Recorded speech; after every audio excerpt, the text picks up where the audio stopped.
대구 중학교 1학년 8반 학생이 한 학기를 마치고 성적표를 받았습니다. 68명 중에 68등을 했습니다. 동네에서 남의 소작농을 지으며 가장 가난하게 사는 아버지가 아들 유학을 보낸다며 대구 중학교 보냈는데 꼴찌 성적표를 차마 갖다 드릴 수가 없어서 68등을 1등이라고 고쳐서 갖다 드렸습니다. 너무 기분이 좋은 아버지 동네방네 소문내고 우리 아들이 1등을 했다고. 그러니까 동네 사람들이 이거 가만히 있으면 안 된다고, 이건 잔치를 해야 된다고. 그래서 자기는 개울가로 가서 미역을 감고 집에 돌아오는데 아버지가 재산 목록 1호인 돼지를 진짜 잡아서 동네 잔치를 준비하더라지요. 그래서 아버지 불러놓고 할 말이 없어서 다시 개울로 달려갔습니다. 확 죽어버려야 되겠다. 그래서 물에다가 머리를 박고 숨을 안 쉬는데 죽어지지가 않더랍니다. 자기 주먹으로 머리를 막 때리면서 죽고 싶은 마음이었는데 그 뒤로 17년 후에 이 사람이 대학 교수가 되었습니다. 나이가 45, 자기 아들이 중학교 들어가던 해에 17년 전에 아버지를 속인 것을 고백하려고 그 어머니에게 말을 했답니다. 어머니, 17년 전에 제가 1등 한 거는 사실은. 그랬더니 옆에서 아버지가 하시는 말씀이 다 알고 있었다. 그만해라. 손자가 듣는다. 이분이 바로 경북대학교 총장을 지내시고 17대 국회의원을 하신 박찬석 씨 이야기입니다. 어찌 이 부모님 뿐이겠습니까? 우리의 부모님들이 거짓말인 줄 빤히 알면서도 다 믿어주시고 재산 목록 1호뿐 아니라 자식이 잘 되는 일이라면 생명도 아끼지 않는 것이 우리 부모님의 사랑입니다. 또 한 번 맞은 어버이 주일에 주시는 말씀으로 효를 다짐하고 하나님 기뻐하는 하늘의 효자 효녀들이 되시기를 축원합니다.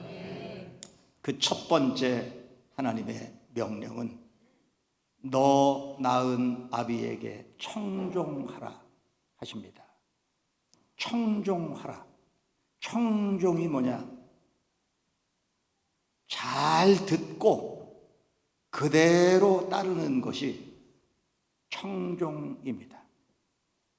성경을 잘 보세요. 내 아비에게 청종하라 했습니다.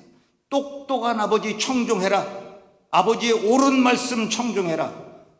그런 말이 아니고 아버지이기 때문에 청종해라. 우리가 하나님 앞에 옳고 그름을 따질 수 없듯이 하나님이 하시는 일을 우리가 옳다 그르다 말할 수 없듯이 우리가 부모님께 대해서도 옳다 그르다 말할 수 없습니다. 왜냐하면 부모님은 하나님의 대리자이기 때문에 오직 하나님의 명령은 청종하라. 받겠습니다. 청종하라.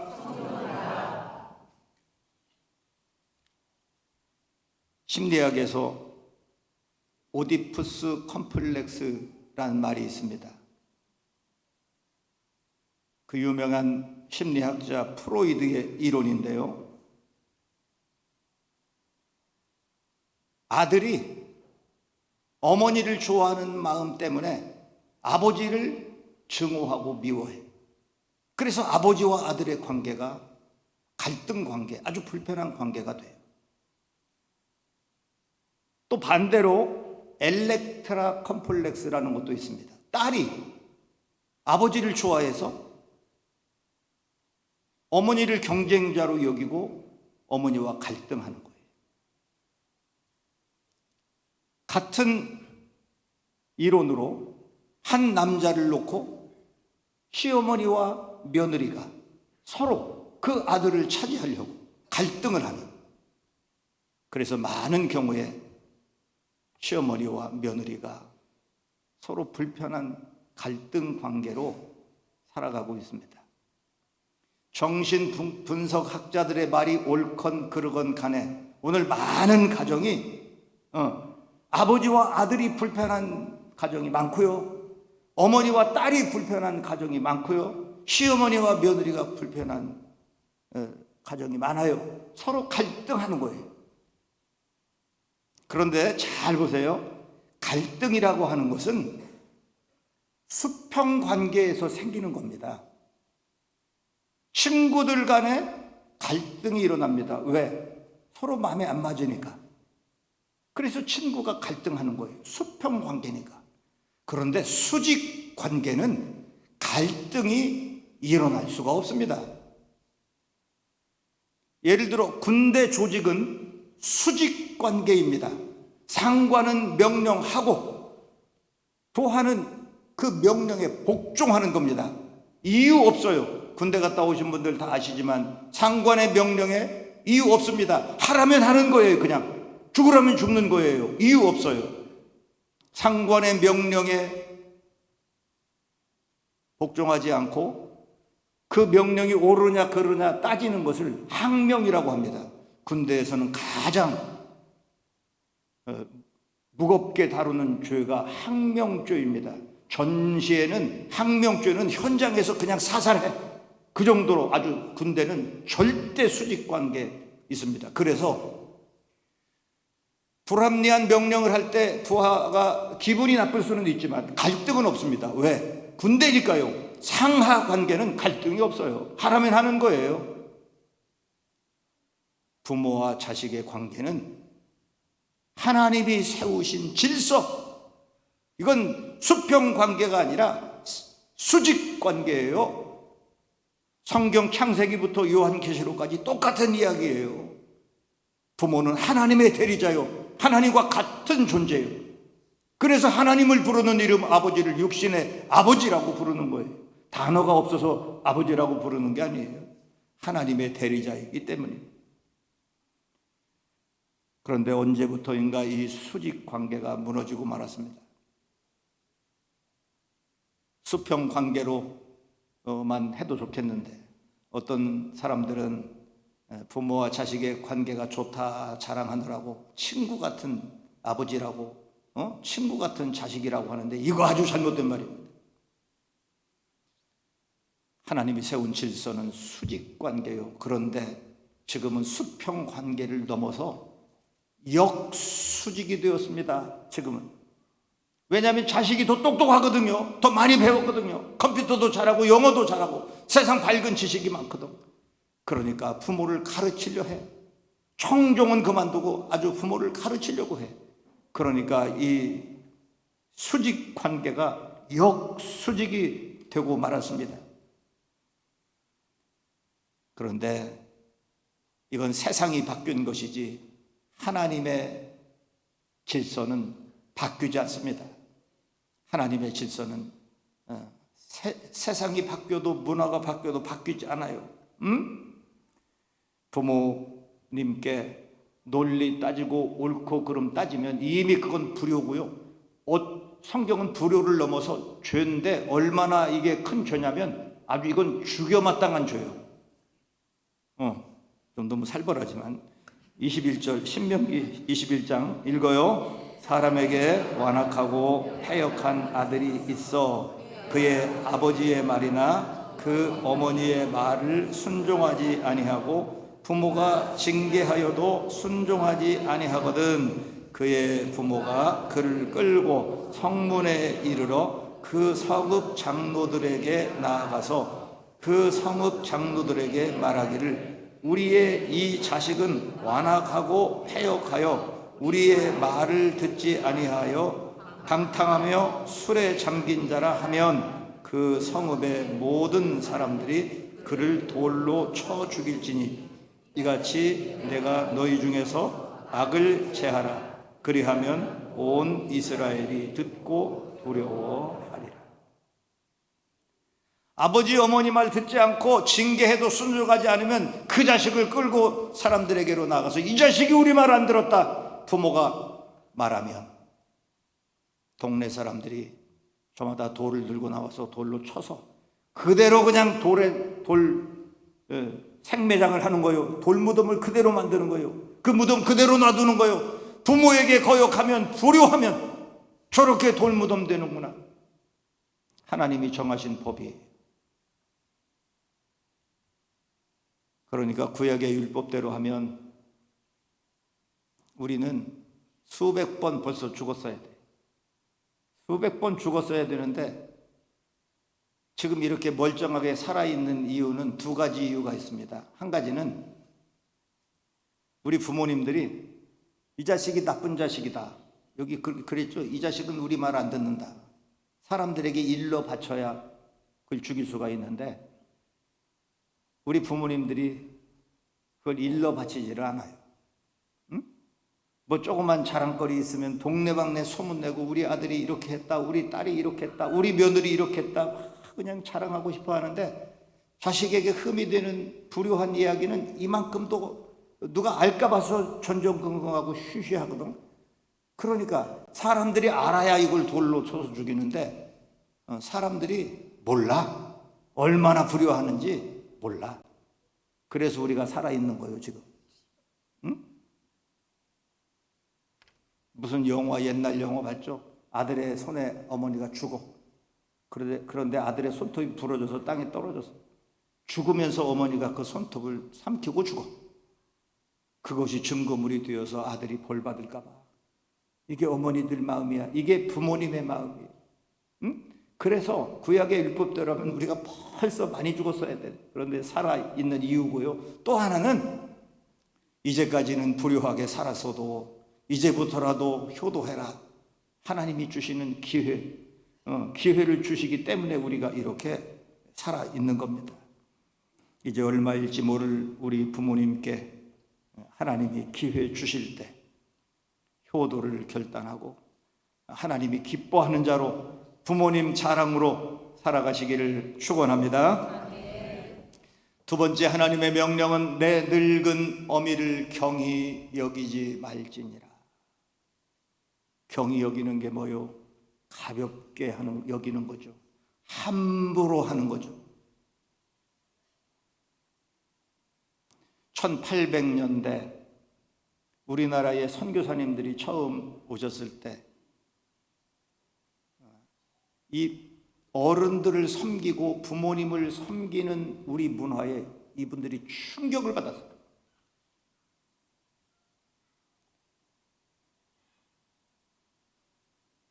한국인보다 한국을 더 사랑했고 죽어서도 한국에 묻힌 헐버트 선교사님 이렇게 말씀했습니다.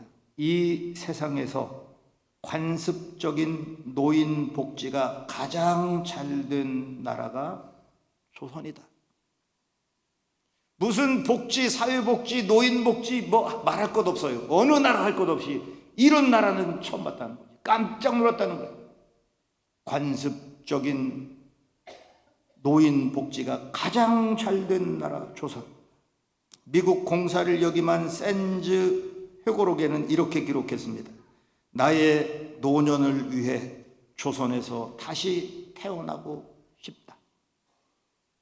얼마나 어른을 공경하고 부모님께 효도를 잘하면 나의 노년을 위해서 이 조선에서 내가 다시 태어나고 싶다 이렇게 썼겠습니까? 알렌 선교사님, 노인과 망인 사이가 단절되지 않고 이 세상에서 가장 죽는 것이 두렵지 않은 노인 천국이 조선이다. 노인 천국이 조선이다. 서양인들 눈에 비친 한국 사람들의 이 부모님 공경하는 효심은 그냥 여기가 노인 천국이고 이 땅에서 내가 다시 태어나고 싶다 할 만큼 우리나라가 이렇게 어른 공경하고 효도하는 것을 서양 사람들이 충격을 받을 만큼 그런 나라였습니다. 우리나라를 떠받치고 있는 두 기둥이 충효 사상 아닙니까? 그런데 이것이 지금 무너졌어요. 부모님 옛날에는 누구 할 것 없어. 당연 부모님이 연세 드시면 돌아가실 때까지 집안에서 모시는 거지. 대소변 받아내고 집안에서 다 했지. 옛날에 누가 다른 생각 꿈에도 못했어요. 그런데 지금은 부모님과 그 자녀 세대가 한 집안에서 사는 것이 이거는 천연기념물입니다. 지금 뭐 잘한다 못한다 그런 얘기 할 것도 없어요. 한 공간 안에 부모님과 함께 있다는 것 자체로도 야 이거는 요새 찾아보기 어려운 일이에요. 왜 이렇게 되었느냐? 현대 보편적인 가치인 인권, 평등, 자유, 개성 이런 현대의 보편적인 가치관이 전통적인 가치관과 서로 부딪히기 때문에 그러다 보니까 불효자식 만들어낸 게 아니고 부모님들도 좀 바뀌었어요. 젊은 부모님으로 갈수록 부모님 세대도 좀 달라져요. 어머님 은혜 노래가 있습니다. 우리 옛날에는 자주 불렀어요. 나실제 괴로움 다 잊으시고 기르실제 밤낮으로 애쓰는 마음 진자리 마른 자리 갈아넣으시며 손발이 다닳도록 고생하시네. 근데 요새 이 노래 잘 안 들어봤죠? 못 들어봤죠? 요새 이 노래가 없어졌어요. 왜 없어졌냐면 부르기가 조금 그래. 왜냐면 손발이 다 안 닳거든. 요새 젊은 부모님들 손발이 다. 그래서 어떤 분이 이 노래를 좀 개사를 해서 했는데 내가 읽어볼게요. 나실제 무통분만 쉬 낳으시고 기르실제 할머니가 다 키우시네. 남양 분유 하기스 갈아주시네. 어머니 늘씬한 아가씨 몸매네. 야, 그래서 부모님 세대도 달라지고 자녀 세대도 달라졌는데 자녀 세대가 더 달라졌어요. 응? 달라졌어요. 그래서 부모님을 경히 여겨. 조금 전에 말씀드린 대로 왜 자식이 똑똑하니까 더 부모님이 늙을수록 더 힘이 빠질수록 어려서는 우리 부모님이 거목이었어요. 부모님만 계시면 전부 부모님이 부자든 가난하든 배웠든 못 배웠든 부모님만 계시면 그냥 전부 다 모든 것이 다 든든하고 부족함이 없었어요. 그런데 내가 점점 자라다 보니까 부모님이 힘이 없어져. 내가 아는 것이 많아지고 보니까 부모님이 모르는 게 너무 많아. 그러니까 부모님을 우습게 여겨, 쉽게 여겨, 가볍게 여겨. 그래서 부모님께 함부로 하는 거야. 모르면 가만히 있으라고. 노인네 가만히 있으라고. 그냥 더 잔소리하지 말라고. 이래서 너무 효도는 그만두고 너무 상처가 돼. 세상이 바뀌는 거지 하나님의 말씀은 바뀌지 않습니다. 우리 부모님이 다 일자무식이라도 컴퓨터 뭐 영어 단어 하나 몰라도요 부모님의 사랑의 무게는 지구보다 더 무거운 부모님의 사랑입니다. 이제 우리 모두 다 아까 우리 찬양대 가사 보니까 우리가 그래서 살았어. 지금 그래서 우리가 지금 그 사랑으로 있는 거예요. 오늘 하나님의 말씀 무겁게 받고 부모님 말씀 한마디도 중하게 여기고 우리 부모님 사랑하고 효도하는 효자 효녀들이 되기를 축복합니다. 그 다음 하나님 명령 하나 더 있습니다. 즐겁게 하고 기쁘게 하라. 즐겁게 하고 기쁘게 하라. 즐거운 건 뭐고 기쁜 건 뭐예요? 즐거운 것은 우리 몸에 좋은 것이 즐거운 거예요. 기쁜 것은 우리 마음에 좋은 것이 기쁜 거예요. 굳이 구분하면 그렇게 나눌 수 있어요. 우리 몸에 좋으면 부모님들이 즐거워하셔요. 몸에 좋은 게 뭐예요? 맛있는 것 드실 때 기분이 좋아지죠? 맛있는 것 드시면 즐거워해요. 좋은 옷 입으면 즐거워해요. 어디 좋은 데 모시고 가서 구경하면 즐거워해요. 이게 부모님들이 즐거운 거예요. 젊었을 때는 아무거나 먹어도 맛있어. 아무거나. 그런데 연세 드시면 입맛도 떨어지고 그러니까 기력도 떨어지고 그러니까 연세 드시면 더 좋은 거 드셔야 돼요. 젊었을 때는 아무거나 걸쳐도 이뻐. 그냥 젊음 자체가 그게 아름다운 거예요. 그냥 아무거나 돼도 돼. 혼입을 두르고 다녀도 예뻐. 그런데 연세가 드시면 다 얼굴도 망가지고 몸도 무너지고 그래서 연세가 드시면 진짜 그래서 명품 입어야 되고 명품 백 들어야 돼. 연세가 드시면 얼굴 안 되면 백이라도 쳐다보라고.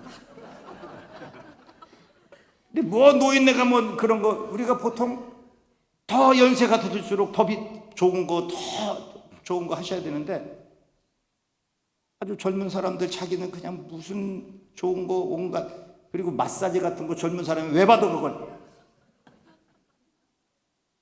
피부가 탱탱한데 왜 마사지를 해요? 마사지는 어른들이 해야지. 노인이 해야지. 다 이렇게 주름지고 이렇게 피부 망가지고 하니까 어른들이 해야지. 제가 틀린 거 있으면 끝나고 와요. 그 중에서도 내 부모를 즐겁게 하라 그랬는데 몸에 하는 게 즐겁다 그랬어요. 자, 먹는 거, 입는 거, 뭐 어디 구경하는 거 다 즐거운 거예요. 그런데 그 중에 우리 부모님이 가장 즐거워하는 것이 무엇인지 아십니까? 이렇게 모르니까 부모님이 즐거울 수가 있는 온라인 쇼핑몰 티몬에서 어버이날 가장 어버이가 받고 싶은 선물, 어버이가 즐거워하는 선물 뭐냐 물었어요. 설문조사했어요. 압도적인 1위가 현금입니다. 현금. 그 2등하고는 뭐 저 2등은 저 밑바닥에 가 있고 우리 오늘 조영찬 장모님이 가장 즐거워하시는데 2등은 저 밑에 가 있어. 압도적인 1위가 무슨 금? 현금. 저도 어머니 연세 많이 드셔서 돌아가셨는데 현금도 드릴 수 있을 때가 있더라고요. 더 연세가 드시면 현금도 아무 소용없어요. 현금도 아무 소용없고 뭐 돌아가시면 물론 못 드리지만 살아 계셔도 더 연세가 드시면 현금도 아무 소용없어요. 드릴 수 있을 때가 있어. 그것도 세 가지 중요한 금이 있다 합니다. 지금, 현금, 입금. 이번 어버이날에 여러분 뭐 드렸습니까? 돈이 없어서가 아니에요. 자식에게 현금 받으면 기분 좋아요. 제 딸이 취직해가지고 첫 월급을 타서 30만 원을 가지고 왔어. 몇 년 전에. 세상에 이 돈을 쓸 수가 없어. 어디다가 이 돈을 쓰겠어. 이 돈을 제가 그 30만 원이 없어서가 아니고 이걸 어떻게 쓰겠어. 그래서 이 30만 원을 저 가족사진 밑에다가 아주 양면 테이프로 딱 거기다 붙여놔요. 내가 죽을 때까지 안 쓸 생각이야. 그거. 저기 드리는 분도 있고 받는 분도 있지만 자식이 부모에게 드리는 이 사랑이 부모님은 자식이 주는 것보다 10배, 100배로 그걸 느껴. 그래 늘 그거 보는 거예요. 아이고 저 돈 벌써 한 몇 년 됐어. 7년 됐어. 그 안에 30만 원 들었어요.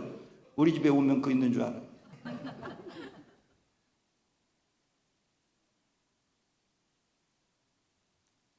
예수님께서도요, 가장 효자의 모범은 예수님이야. 십자가에서 죽는 순간에도 어머니 챙기잖아. 자신은 죽으면서도 어머니 챙기잖아. 그런데 예수님이 부모님께 실질적으로 이렇게 물질 드리고 뭘 사드리고 이렇게 섬기지 않는 바리새인들에게 호되게 예수님이 나무라셔요. 마가복음 7장 읽어요. 너희는 이르되 사람이 아버지에게나 어머니에게나 말하기를 내가 드려 유익하게 할 것이 고르반 곧 하나님께 드림이 되었다고 하기만 하면 그만이라 하고 자기 아버지나 어머니에게 다시 아무것도 드리기를 허락지 아니하여. 이게 무슨 말이냐면 부모님은 믿음이 좋아. 하나님 잘 섬겨. 그러니까 이 불효한 자식들이 실제로 부모님에게 뭐 사다 드리고 돈 안 드리고 용돈 안 드리고 어머니 아버지 드릴 거 우리 하나님께 이거 드렸어요. 이걸 고르반이라 한다 그래요. 고르반 했다고 말로 한마디 하면 전부 다 이 효도하는 걸 떼어버려. 예수님이 이것을 호되게 이 불효 자식들 혼내는 거예요. 나무라는 거예요. 하나님께 하는 건 하는 거고. 그래서 저는 결혼 예비학교 할 때 이렇게 제가 신랑 신부한테 훈련해요. 10분의 1은 하나님 것이니 평생 11조 정직한 11조 해라.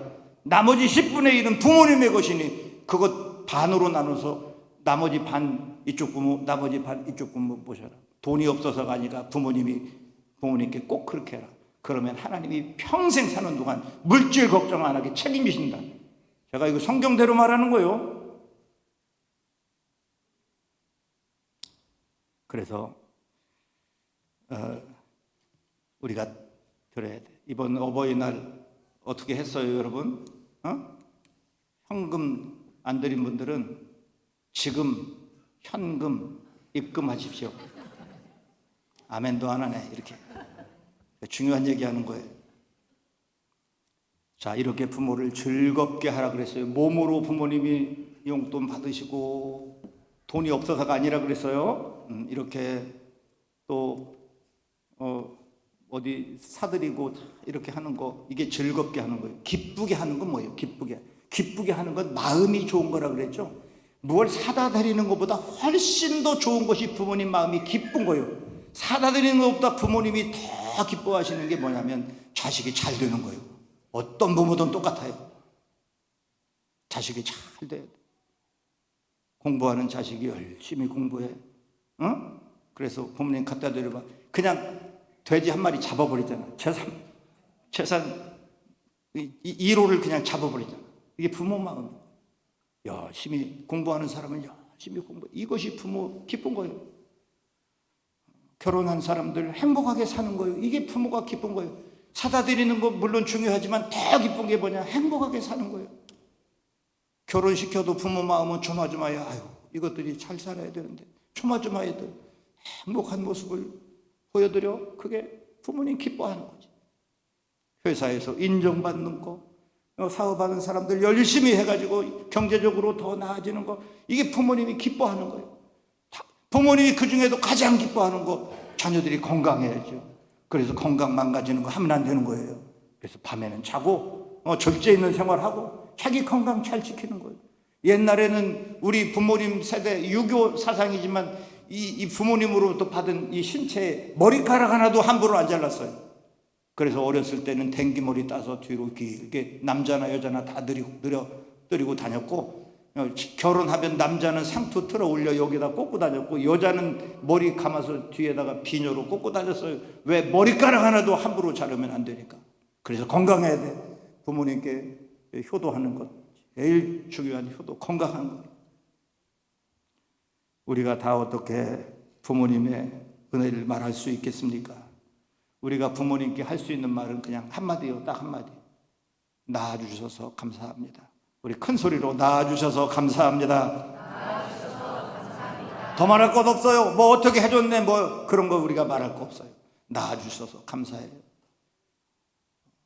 평생 이것이 하나님 말씀이니 우리가 부모님께 하나님 대하듯 그런 마음으로 부모님을 섬겨 하나님도 기쁘고 부모님도 기쁘고 아름다운 가문 건강한 세상 세워가는 여러분 되시기를 축원합니다.